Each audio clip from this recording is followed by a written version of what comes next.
Welcome back, everyone, to another episode of LabTalks, episode 7, in fact. I am Ben Putley. I'm the CEO and co-founder of Alkimi Exchange. I am joined today again by the lawyer after great demand. So I'd like to welcome back Mark Pearce. Thanks for joining me again. No worries. I'm delighted to be here, of course. Nice. So we wanted to cover off 3 main points today. The first one is myself, Chorley and Chandru just came back from a trip to India. We spent some time in Bangalore. We spent some time in Mumbai, predominantly to meet the team, to meet our developers that have been now out there for the best part of 12 months. There's 25 of them who've been really instrumental in building the exchange that we know and love today. That was brilliant to meet them all in person. I think we've had a lot of video calls with them, and I think actually, meeting the team, meeting Naresh, Ram, Pushpa, Prem, those of us that I haven't mentioned, but that was really great. I think it's interesting. We started off as like a decentralized company launching in the pandemic, but now being able to travel and meet people, we have done for a while, but being able to travel and meet people really does move the needle. I think it's why we have everyone here in the office in the UK, but meeting people in person does make a huge difference.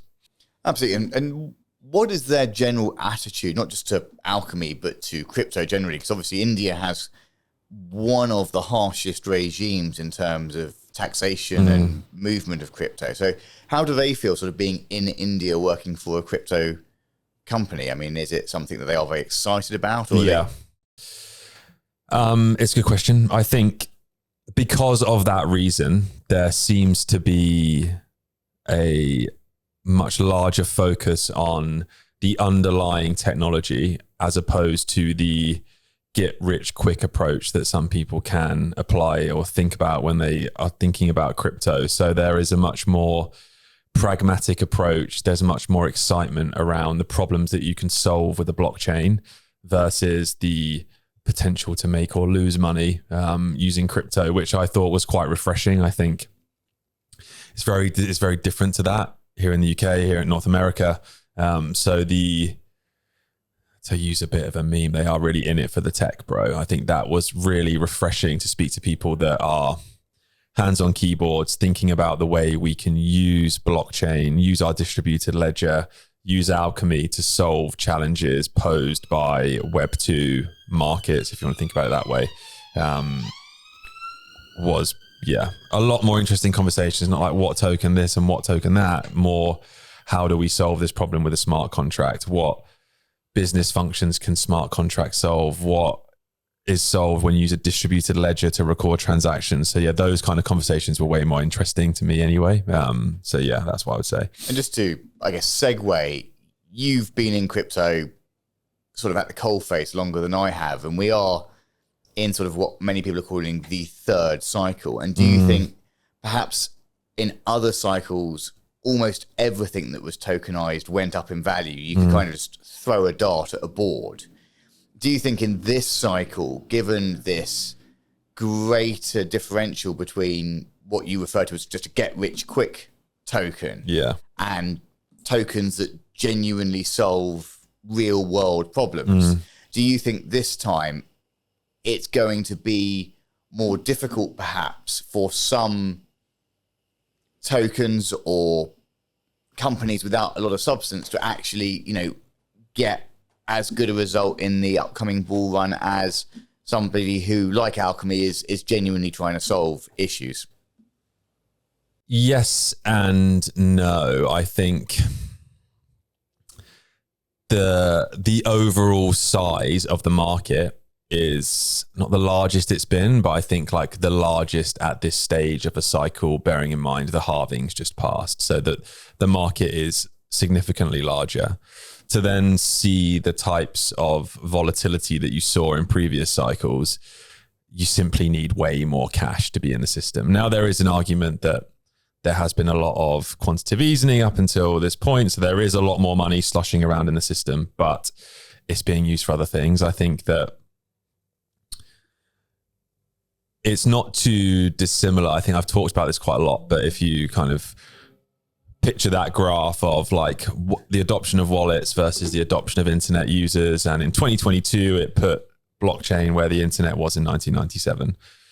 It's now 2024. We're 2 years further on. That would put us at 1999. And kind of thrashing this analogy a bit more, it was in the 2000s, early 2000s, where you saw like the internet boom and then preceding bust, where there was a ton of companies that IPO'd on huge valuations that didn't really do anything. And that feels very similar to what you see with meme coins now. You know, like there is liquidity around, there is a lot of people trading against each other rather than new liquidity entering the system. And it does feel quite similar to what happened in the early 2000s with anyone that could figure out how to get a URL raising on a crazy valuation and then ultimately disappearing because they fundamentally didn't do anything. And I think that, if I had to make a prediction, is maybe what we'll see over the next 2-3 years, is that there may be a big move upwards, there may not be, we don't really know, wish we knew, but and it'll be those types of tokens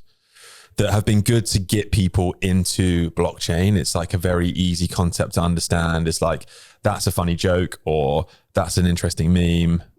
I'll take a punt with the tenor I've got in my Phantom wallet, because there's been a lot of action on Solana recently, but that has increased the number of people that are developing on Solana. Like we went to, there's a super team, they call it, that has various offices around Europe where people are in the office, they're building on Solana, they're making cool products that needed some kind of enticement, which is not just technology, but like the ability to do something fun, which is arguably launching a meme token. It can also not be fun. But it's been quite a nice like hook, I think, to get people in. And then when they're in, we've seen this with the developers that we've worked with. It's like, oh, there's ways that you can solve a problem now using a blockchain, using a distributed ledger that keeps people in once they're in. So it's not brilliant for the space. I think it's just like, it gives this a bad name. We've had a lot of people that bring bad names to crypto anyway in the past. So I'd prefer it if there were fewer bad actors. But equally, it means that whilst it is difficult to really get meaningful cut through over stuff like any meme token you can think of with an outrageous valuation, ultimately people that are building products and tools that will solve challenges for just the everyday person should theoretically win out. I mean, I don't know whether it's a source of pride, but you know, I've never bought a meme token. I'm not sure they're pitched at the autistic market. A lot of memes go straight over my head. I know that obviously we sit next to each other and occasionally you show me things and I'm like, and you're like, but it's this, and I'm like, and yeah. So, you know, I do think that there is a good entry point for a lot of people who don't understand wallets, exchanges, to say, okay, you're getting this. You might lose that tenner, but you know, it's not too dissimilar to going to the races or to the casino and putting it on black. And if you win, then you might get really excited and do it again or not. And I think, you know, you mentioned the bad actors. And I think, you know, we're obviously awaiting the sentencing of CZ, which I think is due in the next, you know, at the time of recording in the next few hours. It's likely that somebody who amassed over $30 billion of wealth is going to be sent to prison. So, you know, we are seeing this. And I know that one of the challenges that you and I face from both our own investors and interested parties and the community at large is they're saying, well, launch on this exchange, launch on that exchange. But obviously only a few weeks ago, there was the KuCoin saga and the impact that has. And I think that one of the things that is now more complex is the selection of partners. It's not just go with everybody. It's not list on a dozen exchanges, because there is inherent risk now, not just to the token, but also to our reputation or any company's reputation, where, you know, if you list on an exchange that then has some sort of SEC or other, you know, regulatory body going after it, it doesn't look good. So how do you, as like CEO and the person who is ultimately, you know, one of the three big decision makers in the business, how do you go about sort of almost auditing these entities which have very little public data? Yeah, it is challenging. I think that we have a number of partners that we've worked with for a long time that do operate as they should do. And they've been a brilliant resource to avoiding the snakes and finding the ladders. So I think that, gathering as much independent information around these businesses as you possibly can. I think meeting them in person always makes quite a big difference if you can do.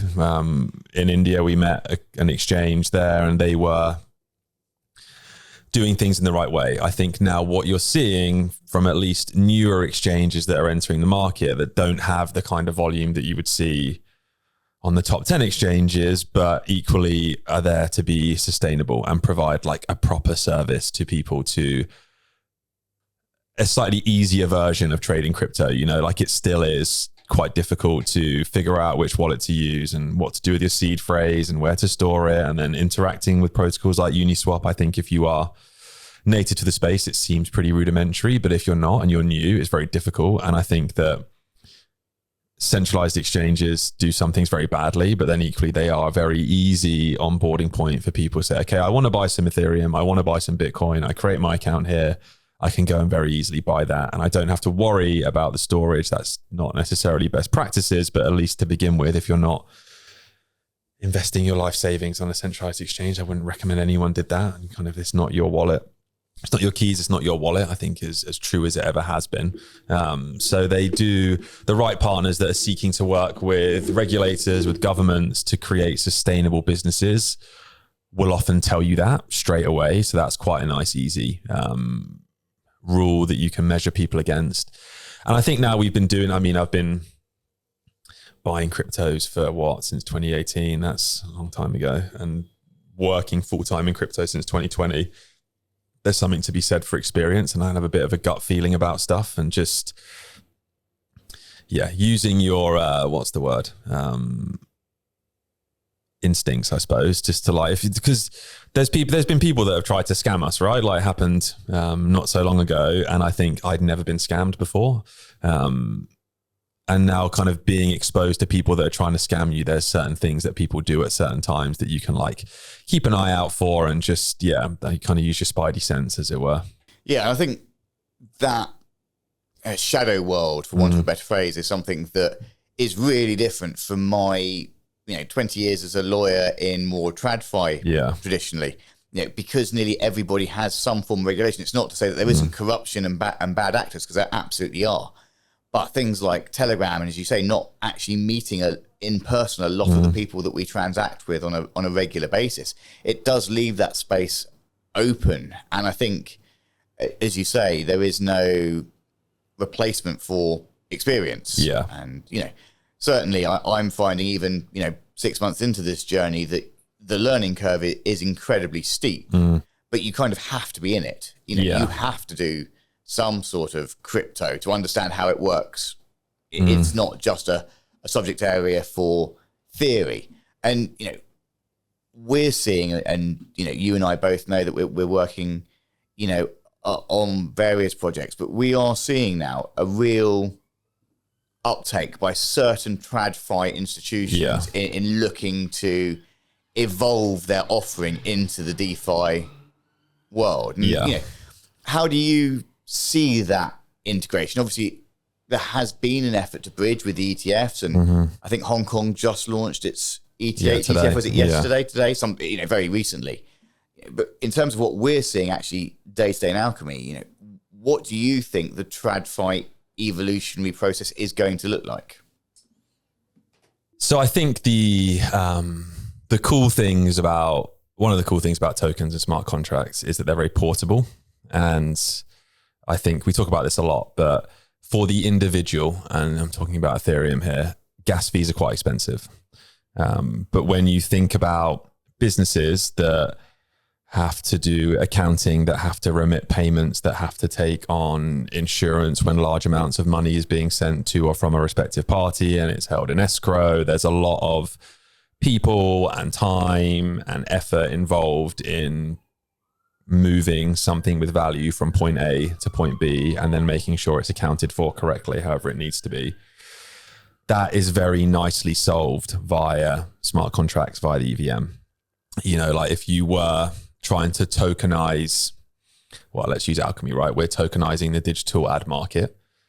Every ad transaction that we do is notarized on our ledger, and then every movement of ads token is notarized on EVM. So just by default, we have an immutable record of everything that took place that doesn't involve someone maintaining it, aside from validators. But there's no bookkeepers, there's no payments for, payments out, you know what I mean? It just like the whole process can become much more efficient. And I think like if you wanted to send money to a different part of the business, let's say we want to send some money to India, for example, it costs us $5 to send USDT, let's say, to a USDT account controlled by the Indian entity. That is significantly cheaper than the fees a bank will charge you to move the same amount of cash. So there are a lot of efficiencies in just the operations that can take place in running a business that can be solved using tokenization, as well as then giving people exposure to assets they may not necessarily be able to get exposure to or understand how to get exposure to, which can all be very nicely bucketed up using tokenization. And then yields can be paid out and value can be accrued, you know, like it does tie itself up quite neatly when you use a blockchain for those type of things. Yeah, I think you make two good points. The first one I'd say is fairly simplistic, but that doesn't make it any less valid, which is that simply using a stable coin like USDT can make international companies transferring funds from, you know, super easy finance company to, I don't know, company in Estonia, picking an example. It's much quicker. As you say, it is cheaper. And, you know, you do have the ledger transaction for proof. You know, you don't have to go back through and try and find your receipt. And, you know, it is all there. But I think more interestingly, in terms of the evolution of this space, is that there are many TradFi products that are extremely complicated. Yeah. And most people, you know, obviously don't understand them. It is not their day-to-day work. Probably by design, to be fair. Yeah, absolutely. And I mean, that's why lawyers use Latin and really, really long words. So no one understands what we're saying, and therefore they must, by default, agree with us. And I think what we are trying to show, both with the ad exchange and also, you know, the extra work that we do in the Web3 space, it is the immutability of the records, I think, that perhaps is the most attractive feature, because we all know that there have been horrific instances of, you know, lack of paperwork, contradictory paperwork, all of that. That's, to the best of my knowledge, and I defer to your experience, that's just not possible with blockchain. No, there's, as long as you know who the party is, they've confirmed they are owning the wallet they say they own, and then you don't put in the wrong wallet when you're looking to send whatever it is you're trying to send to that person. Or burn the wrong wallet. The wrong wallet, yeah.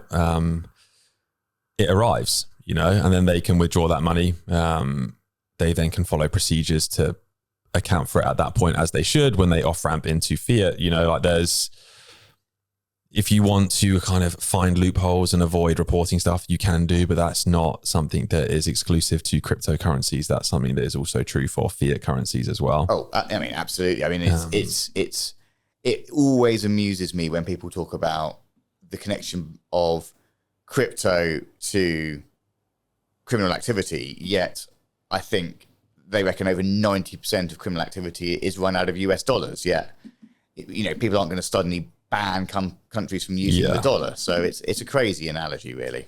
It is, yeah. And I think it's just like a misnomer of the word, you know, like crypto seems, I think, is more often kind of used to like seem cryptic rather than like cryptographic security, which is like a really robust way of securing something. And it's like, oh, I don't know what that is. That seems quite cryptic to me. And I think that is the slight kind of brand issue that crypto has, why we always say blockchain, right? Because that's really what it is. But it does solve a lot of problems, you know, like let's use India as an example. So the Indian ad market is enormous, right? We were talking to a media agency there, and they were saying that generally they would look to target between 100 and 150 million unique users for any campaign, which is two times the population of the UK just for one ads campaign. And they would show an individual maybe 5 creatives. So you're looking at 600 to 650 million ad impressions per campaign. That's a decent scale that's running in India. The CPMs in India are quite low. So like in the UK, display might be $3 CPM, connected TV might be as high as $50 CPM. In India, I think it was around 20 to 30 cents, so significantly cheaper. The cost of the infrastructure remains the same. A query originating from a phone in India isn't really handled any differently in terms of what is required to compute that as it would be in the UK, Spain, France, you name it. So I think where we have a network of validators that are providing value to the network in that is validating transactions and receiving a reward for doing so, it makes the potential for us to run campaigns in India, let's say, significantly more cost effective than a Web2 business might find it, and therefore more sustainable, and therefore better for businesses that are looking to operate in India. So it makes markets more efficient, more effective. There is fees involved, sure, but as we said, an individual is expensive, but on a business level, not so much. If you can roll transactions up in the right way and be effective with how you then write those on chain, I think that's what a lot of layer twos are doing really effectively for kind of traditional crypto transactions. And that's what Alkimi does really effectively for ads-based transactions. So yeah, the potential application for decentralized networks in terms of the underlying cost of the infrastructure is significant in what it can solve for markets where, again, ads might be commanding a less of a premium in certain regions. And in terms of the evolution of Alkimi, do you see the prospect for further international expansion within the group? I mean, you talked about the differences between what we might call the traditional Western approach, Western cost to things. And obviously you've been out to both Dubai, albeit it looked like a swimming pool at the time, and India. Do you think that we are now sort of approaching the point in the business plan where we would look for further international expansion? I think when it makes sense, yeah. I don't, the UK market, we are here. It's local to us. We're kind of just now really establishing the product market fit that we found in the middle of last year. That's now being taken much more seriously by media agencies. We're having a lot more conversations with the real decision makers at these media agencies that are looking for innovation in a time where there hasn't really been any. Stuff's been stripped away from advertising, like the cookies have been delayed, but that doesn't mean we don't need a new solution for it. That's a 20-year-old bit of technology. So once we've really established ourselves here in the UK, there's a lot of at least European campaigns that are planned out of London, but we have a team of 25 in India, they are creating something pretty awesome out there. It was really a mind-blowing moment actually to go meet all of them. And we've got an office with a sign, it's kind of crazy to me, but yeah, why not? Those markets are growing pretty significantly. Like the Bangalore airport was one of the best airports I've ever been in. There's clearly a lot of investment happening in infrastructure in India. Everyone had a smartphone. I was quite surprised, and a good one, so like the penetration of mobile devices is great. The penetration of mobile payments was actually pretty impressive. So everyone had a QR code. You scanned the QR code that linked to your bank account, to their bank account, and then you could send them money for whatever it was, payments, food, taxis, you name it. So it's like, India in particular, but Bangalore is often, there's similarities drawn to that too, like Silicon Valley, and then Mumbai is like the New York of India. So yeah, I guess it didn't really answer the question, but it's something we're taking seriously. We're not going to rush into anything. I think we've made a real effort to be as focused as we possibly can this year. I think particularly in blockchain, when there's 100 tokens launching a day, it's very easily to be distracted by another shiny thing, and just making sure we're considered strategic. And when we do stuff, we do it well. And I think, if we can justify it, then why not? Yeah, just to give anyone listening, a bit of an insight from legal's perspective, that would be my perspective, although I am hoping to grow the legal department to more than just one. We did talk about cloning me and realised that was an absolutely terrible idea. So, we're certainly seeing people be a lot more willing to negotiate. Even in the last sort of few months, people who have said sort of take it or leave it contracts have come back and said, well, actually, we do have a bit of scope for, negotiating this position. And in your experience, obviously, we have a lot of contracts now that are in their second or even third iteration, and almost universally people are putting in more money each time. Yeah. How would you rate? We're a third of the way through. Let's ignore the token just for a moment. In terms of the publisher media, the product, I mean, how would you rate the first sort of quarter, third of the year against where you had anticipated it to be when we all met strategically sort of December, January? So I always have very lofty goals. You're an Arsenal fan. I mean, you have extremely lofty 20 goals. years of wanting to, well, maybe this year. So we matched our Q4 in Q1. I think historically everyone spends their money at Christmas. You can imagine why. And Q1 tends to be a little bit slower for certain brands anyway, because they've spent a lot of money in Q4. So us kind of matching what we did in the first quarter of this year is actually quite significant, because in my experience anyway, there would be a drawdown of some description in terms of what you were booking in Q1. Yeah. So you've taken your worst month for this year, or the worst quarter, sorry, for this year, and matched it to your best quarter for historically, yes. for spend, and then already this quarter we've doubled it. So we've doubled the revenue from Q1 to Q2. That is through partners that have seen some initial results and I think are quite blown away by it. And also a lot of these people in agencies are reading about blockchain in the news, and then we talk to them about it, and it's kind of like something that might be interesting in their personal life kind of collides with their work life, and then they want to ask some questions. Like publicists, for example, have trained, I think when I last spoke to them, 100 people on the applications of blockchain for advertisers. Like that is significant. Really impressive to see. They're doing some really great work. So when we talk to them about buying media on a blockchain, it obviously resonates with the team. I mean, publicists even have a head of blockchain, like it's cool that the largest media agency in the world is looking at blockchain as a serious, wouldn't necessarily alternative yet, but addition to their current media buying strategy, of which we are in the box seat to have those conversations with that team and show them the benefits. And there's a whole number of different threads that people can pull on. It might be around using wallets as an ID. It might be around you using the demand side agent to better share knowledge between regional teams on the best practices of buying media, and then apply that to blockchain and then pull out results at a log level that they wouldn't be able to necessarily achieve at least easily or cost effectively from a centralized platform. It might be that it's purely a case of they get more media for their money, and that means their campaigns perform better, which might help them win new clients. Agencies are always pitching for new business, and I think having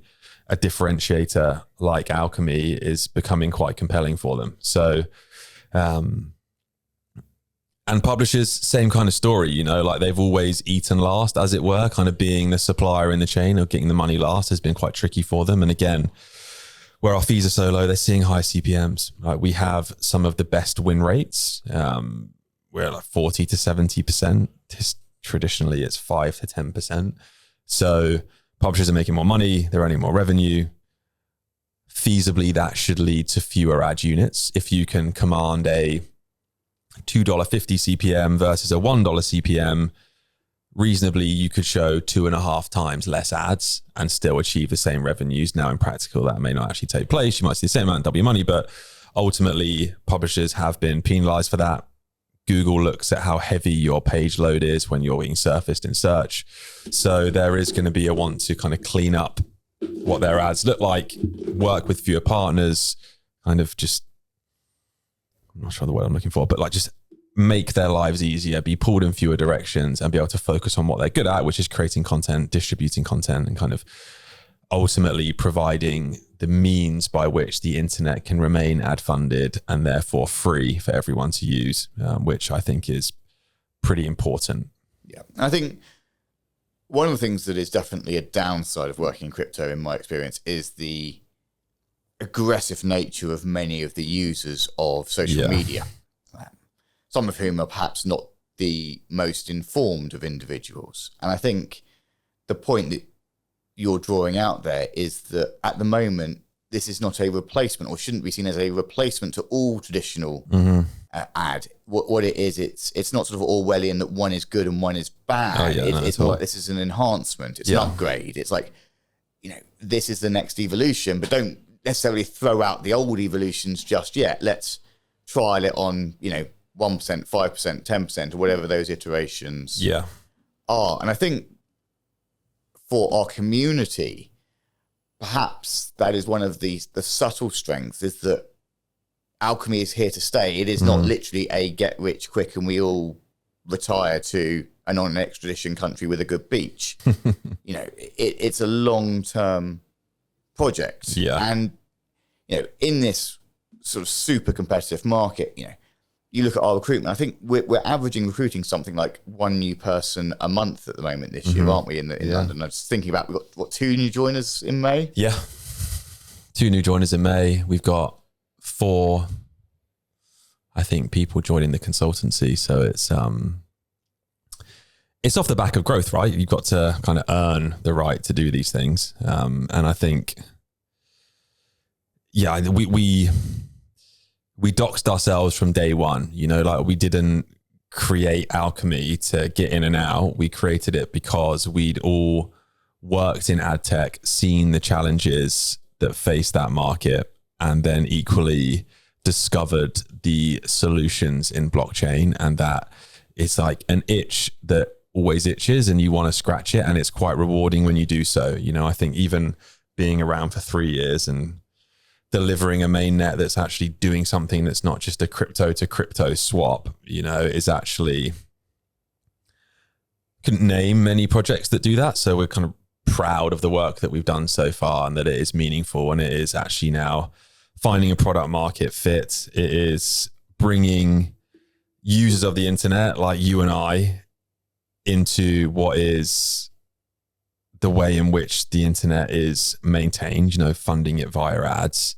And that's all possible because a blockchain makes it accountable, immutable, and creates a record of what's taking place, and actually asks something from you. You have to add some value before you can take value out. And that's never really happened to people that have used the internet. I think there's a Netflix documentary, on Wrexham. There's definitely one on Wrexham. There is one on Wrexham, yeah, but no, this one is, I think it's on Meta, and there's a quote from someone that's like, if you're not paying for the product, then you are the product. And I think not everyone's going to be a validator, right? Not everyone's going to provide LP, but most people are going to everyone's going to use the internet at some point. And I think if you see fewer ads online, you might read more content, and that then gives a publisher more page impressions, which they can monetize in a way that respects the way that you read a piece of content on page, which means that advertisers have a better chance to access you at the right time to perhaps influence your purchasing decisions. I've always joked about it, but no one believes advertising works until you lose your cat and you put a note on a lamppost somewhere and someone calls you and say they found you. So it does work. It does work when it's respectful. It has to be little and often, but sometimes you can discover a really cool product that solves a problem that you might have that does make your life better. And I do sound like an advertiser saying that, but fundamentally, we're all consumers. So I think a better way to consume is always a good thing. Yeah, well, knowing your wife, I would strongly recommend you don't lose Toothless. For those who don't know, Toothless is Ben's cat, and is basically the second most important person in the household. And to give you a hint, Ben is not first. Yeah, I'm last. So at the start of the year, the halving was a big deal. Like everyone was saying, let's look at what's going to happen at the halving. And there were lots of speculations, and some of those were accurate and some of those were wildly off, because obviously the geopolitical unrest, and what some people don't realize is that just because it's crypto doesn't mean it's not impacted by what is happening in the real world. And we have seen and continue to see this geopolitical unrest. But we've had the halving now. We are where we are. Obviously, the ads token has doubled in value since the start of the year. a great performance by all those involved. But what do you see next? What is the thing that is most exciting you about the next period of time, other than the golf season? Yeah, I think, to be honest with you, it's just having more people, more agencies, more publishers kind of see the value in Alkimi and use it to run more effective campaigns, generate more revenue, and then the network becomes more decentralized as we bring on more validators. Like it's a very precious thing that we've been the guardians of for 3 years. It's becoming a bit more robust, and now I want to see it grow and just, help reach our goal of just like maintaining the future of the ad-funded internet. That is what I'm excited about, is just adoption. And as a sort of final question, and I have a very, very selfish interest in this question. If Arsenal win the league, yes, how are you celebrating with the team? That's a good question. I think home and away shirts at everyone, and then we'll have a rota. So Mondays will be home, Tuesdays will be away. That will be kind of ad infinitum. Maybe we'll get some Camden Hells in the office as well, the official Arsenal beer. I think I, for one, will be on the streets of North London trying to get a glimpse of the team on the open top bus. And maybe a plane flying over Manchester's City Stadium. So we finally got one. I don't know. But long way to go. Yeah, they're a very good team. And as are we, but yeah, one can hope. Well, I'm just Crystal Palace have got the 40 points. We're safe for another season. So, as far as I'm concerned, it's a win. Ironically, we play United shortly. And for once, for the first time I can remember, we actually go into a game against United's favourites to win, which says a lot about the crazy football world. You might be able to return with some of their players, seeing as they're all up for sale. So yeah, I mean, to be honest, we'd take Wan-Bissaka back in a heartbeat. That's what we did with Zaha. Sell him for a lot of money, buy him back on the cheap. It's a fantastic model. It's a great strategy, yeah. Buying the dip, as it were. Yeah, absolutely. And Man U are certainly in a dip. Yeah. That's the polite word for it. Yeah. So yeah, I think we've covered most. We went off topic again, but I was not surprised by that. Thank you all for listening. We've got some really good guests lined up. I think we've got 3 recordings this week, including this one, so 2 more. And if you haven't, subscribe to the channel, because why would you want to miss more of this?